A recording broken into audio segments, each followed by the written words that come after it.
Hello, I'm happy you're here. So the question today is, what are you running from?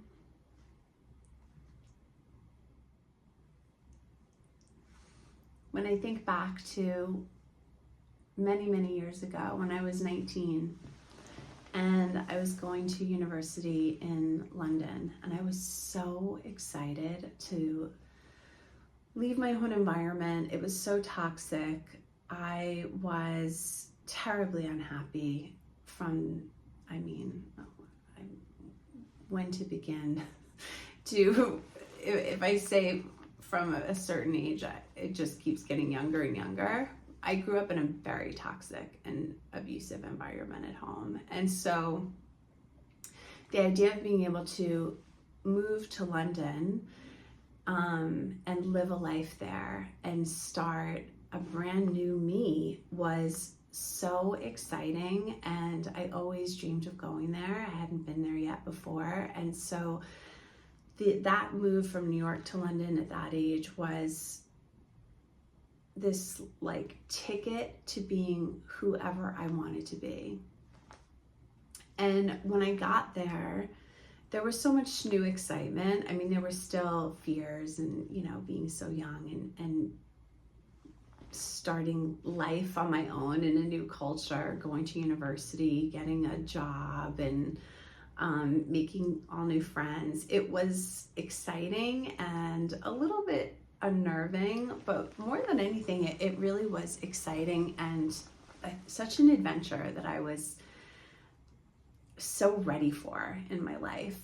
And I remember about 3 months in, sitting in my flat and drawing in my sketchbook, and there was this heaviness in my like under my heart and above my belly button. And I remember waking up to the reality that everything I was running from was still right there with me. And the grief that called up in me, recognizing that this was my shadow.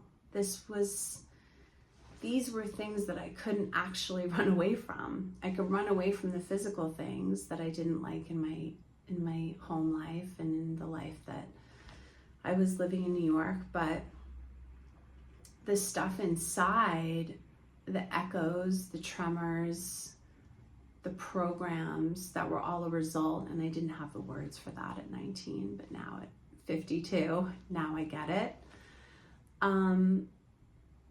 It was such a moment of awakening and a little bit of terror, because I started realizing that this body of mine was the haunted house.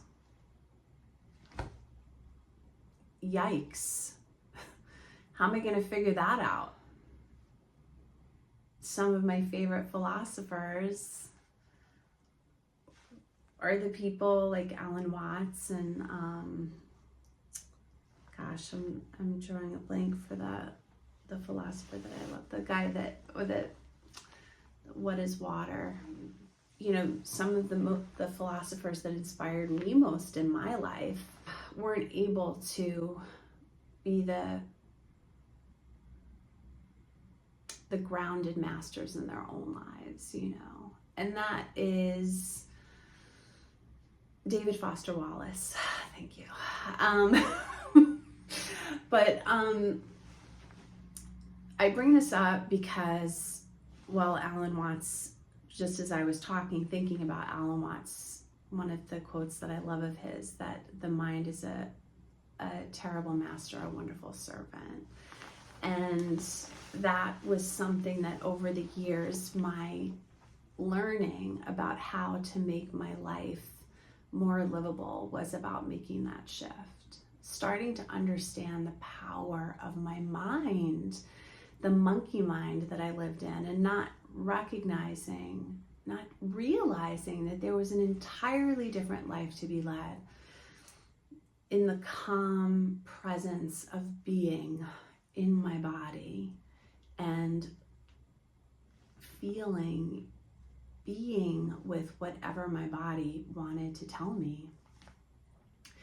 And the levels of our trying to run away from something, there's so many, it's concentric, right? Like an onion. Like they're the superficial things that we're running away from.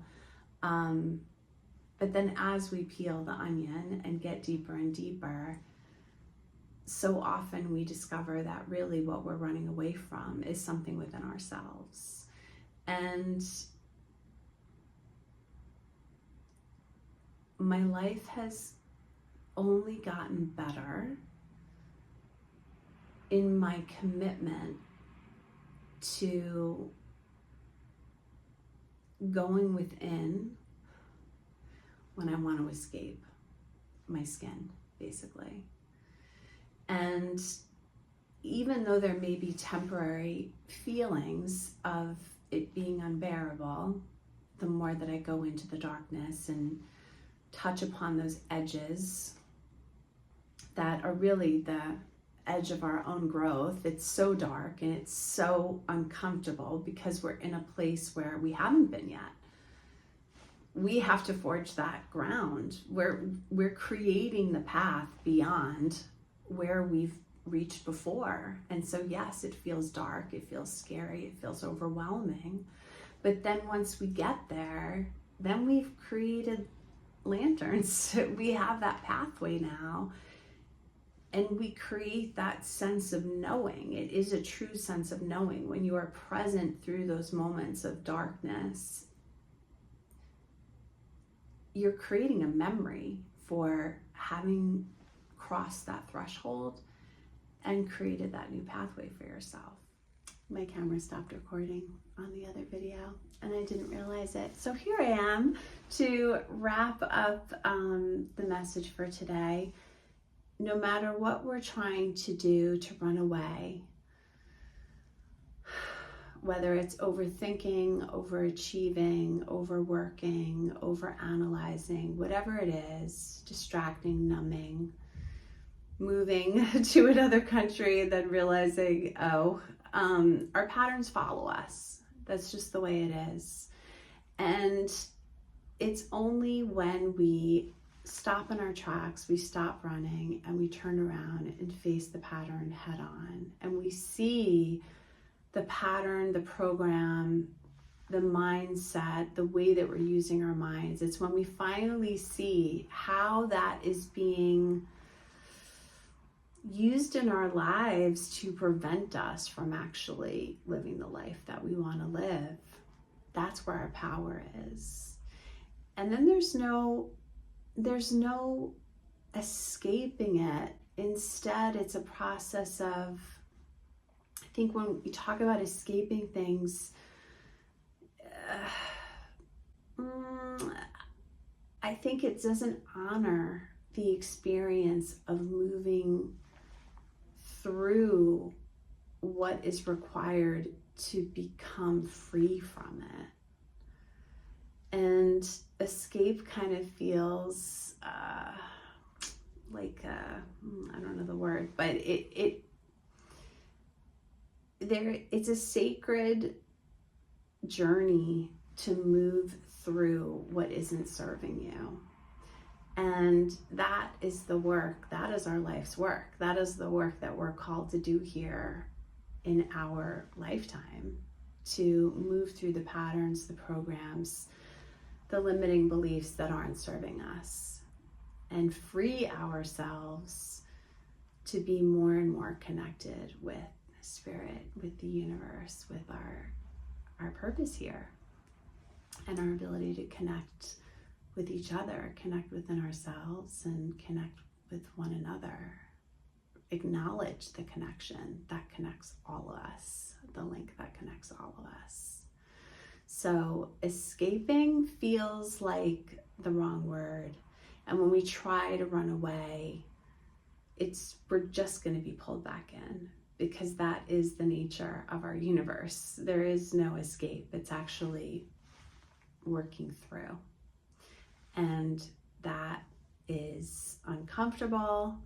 It can be downright painful to move through and experience the growth that is required to escape old patterns and old beliefs that aren't serving us, but it's well worth it. That's when we finally learn how to use the mind as our servant and use the heart as our master. And that is the paradigm shift that leads to that freedom. And then the escape, it just becomes,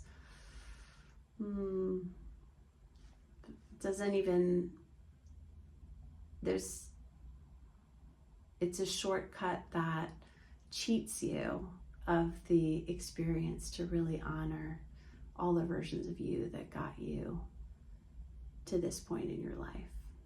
And that's something that deserves to be honored.